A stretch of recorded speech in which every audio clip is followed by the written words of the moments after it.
Hey, what's up, everybody? This is Mark from SolarGames, and today we're going to talk about a patron topic, patron request that I've haven't really spent a video to answer. So I figured now is actually a pretty good time, especially with all the things that's happening in the current market. And that's really about this question of, Mark, what is a good way to invest in Magic the Gathering, sealed versus single, sealed product versus single products, single cards? What is the best way to, I guess, get into the game?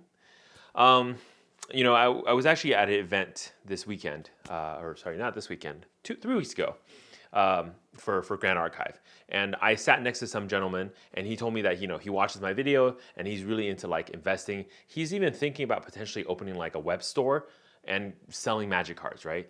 And asking my advice on, what he should do. My general inkling right now in this current Magic market is I think the way that we think about sealed investment or single investment in the last, I would say 2-3 years is really not applicable anymore, right? And realistically, that's happened because Wizards of the Coast is still kind of in some ways figuring out what they want to be and how they want to market their own products to their own, channels.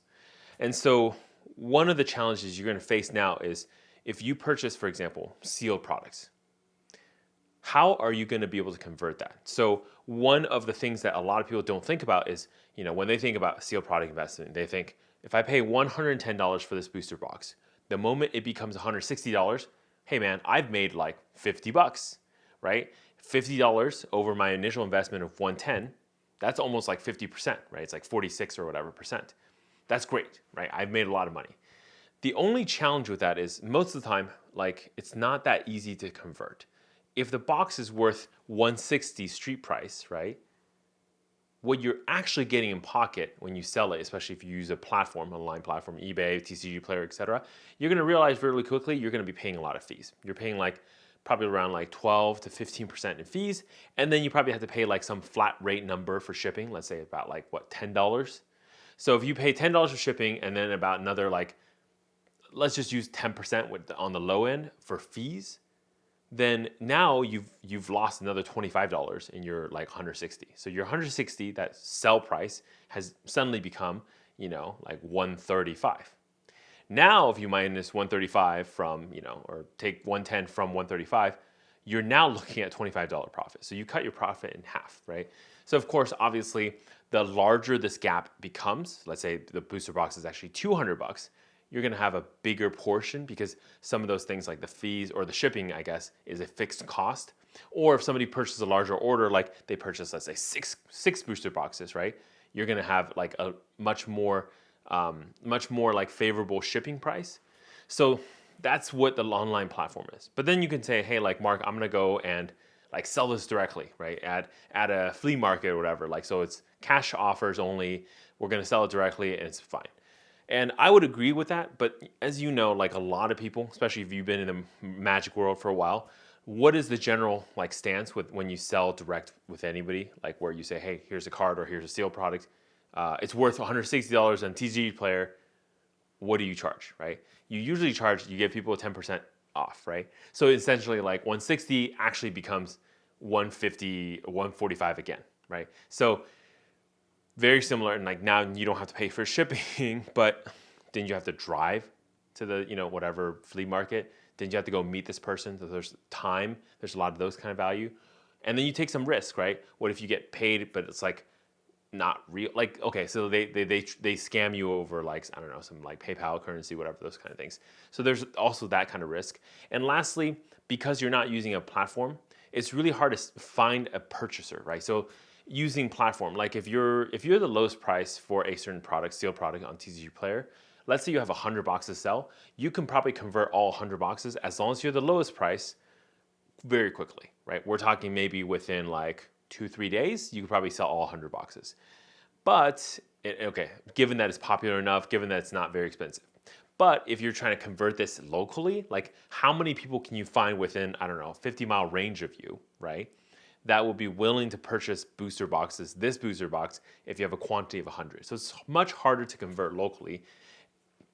and your fee structure, what you're getting out of it is like maybe you're just saving shipping, right? So it's not that much more. And this is where like I think sealed product is actually really tricky to invest in. I think maybe you're not looking at just like a 3-year horizon that some people kind of think might be good. You're probably looking more like a 5 to potentially a 10-year horizon. So if you have space to store this thing for like 10 years, if you are okay with your money being locked into a sealed product for 10 years, and lastly, and this is really key, is you also have to come in at the right price. So, for example, booster boxes, if you're getting them at 110, which is market value, I don't think it's possible to actually make money on that. My recommendation is figure out different ways to get them for much cheaper, right? One of the easiest way is just wait until Amazon starts dumping booster boxes. Have a kind of like understanding of EV, have an understanding of what boxes are kind of valuable, what boxes were kind of short printed. So when you see a deal, right, even though it may not be like, for example, right, here's a really good example of this. What's a better price for a booster box, right? $60 for Innistrad Midnight Hunt or $80 for Throne of Eldraine, right? That's the kind of thing you should think about. Or here's maybe a more relevant or easier kind of thing to put your head around. Again, $60 Midnight Hunt, right? Versus $70 Neon Dynasty, right? For the people who don't understand how this works, the Neon Dynasty box or the Eldraine box are way better investments than the $60 Midnight Hunt. Partially because Midnight Hunt was a bad set, partially because EV was pretty low for that set. The other part of it too is we all have suspicions that that set, along with Crimson Vow, were way overprinted. Like we're not talking about a little bit, we're talking about a lot of it. And the general market didn't absorb the quantity, so we have a lot of excess. So knowing this kind of data, knowing this kind of information is really key too, because you have to be able to tell very quickly and then make decisions when you see a deal. And that's where it's, like for example, like what's among the collector's booster, right? With same issue with the Innistrad Midnight Hunt. But you have to understand what is a, like, wow, this price is so low, I have to buy it, like execution price. And there's not a good like number I can give you, but a lot of that comes with experience. A lot of that comes with like just looking at historical pricing, looking at what it was sold for, what was the lowest price, why it was that low, and then really digging deeper. So, again, just like any investment, like I wouldn't recommend just jumping right in. You have to do a lot of research and really understand what you're buying, right? So that's the seal side. I hope I've beaten that to death now. Let's talk about the single side. So singles investing, right? So a lot of people think about like, okay, if I want to put some amount of money into singles, why do that versus sealed? The things I like about singles is this. Number one, you have, especially with Magic, you have something called the reserve list, which I know there's a lot of like debate now whether reserve lists should even still be trusted. Is reserve list just more of it's really hard to print this thing, but it's not impossible, or with a stroke of like, like with one policy change, WotC can start printing cards on the reserve list and there's no like consequence. Is that possible? Absolutely, those kind of things. This is where it gets a little tricky, right? So let's, for now, because I can't decide, I can't read the future, I don't know what's going to happen in the future. So let's pretend the reserve list is good to go. We can trust it for long term. Now, if that's true, that's one of the things I like about putting money into reserve list.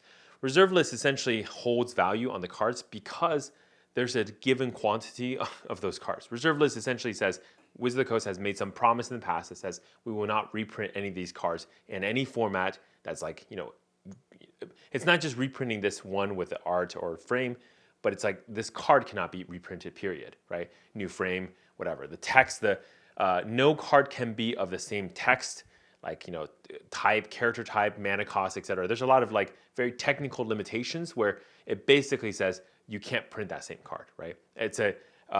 You can't print the same card, and here's a key one, in a tournament legal format, meaning you can print illegal versions of it, like the proxies they try to do in Magic 30, but they can't print anything that's like legal.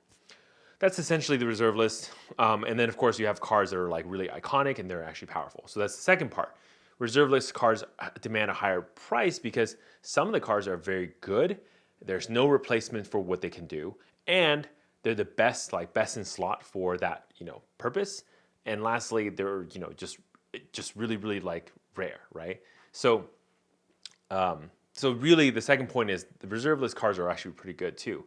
which some of them, which makes the price like justifiable because it's not just that it's limited in quantity, but it's actually like really useful in different formats. So that's the second reason why reserve list card is enticing to me.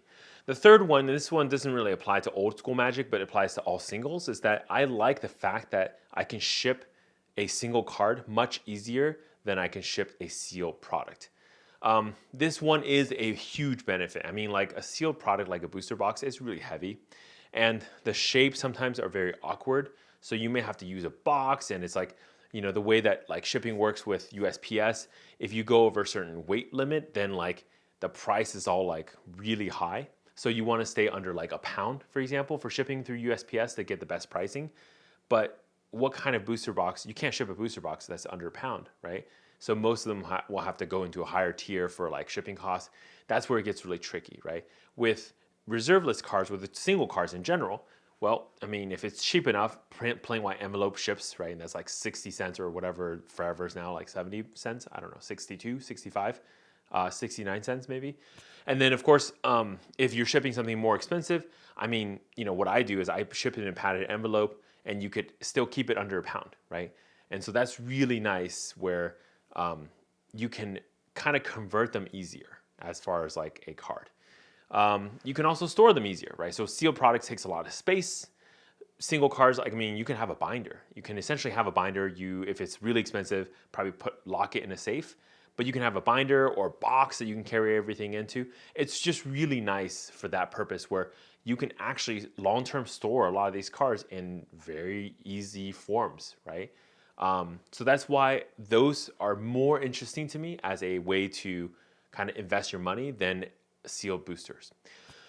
I think that's pretty much all I want to say. Now, with singles, you got to be really careful. There's a couple things. Number one, they can be damaged easier.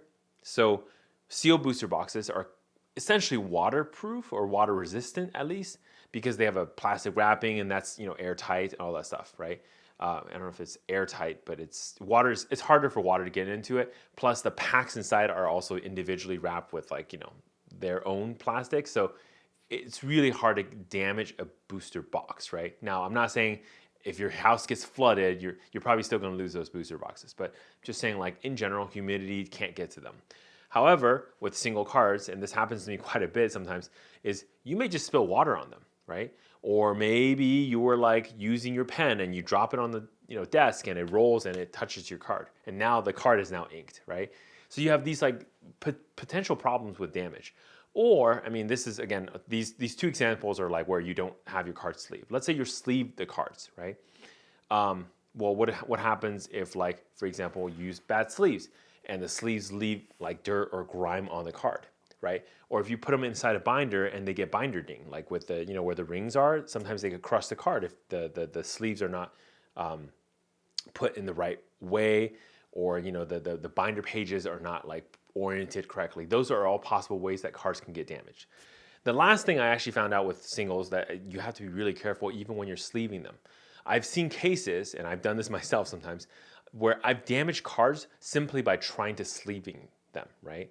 And, especially with dragon shields or other kind of sleeves that are kind of harder, sometimes your card's going to catch a corner when it enters a sleeve, right? And when that happens, sometimes you can actually just ding the card on the bottom, etc. And a lot of the old school cards, the difference between a premium near mint from a LP is actually quite like significant. We're talking maybe like 10, 20% difference. And if you damage your card beyond that, we're talking like 30, 40, 50, potentially 60% to worthless, right?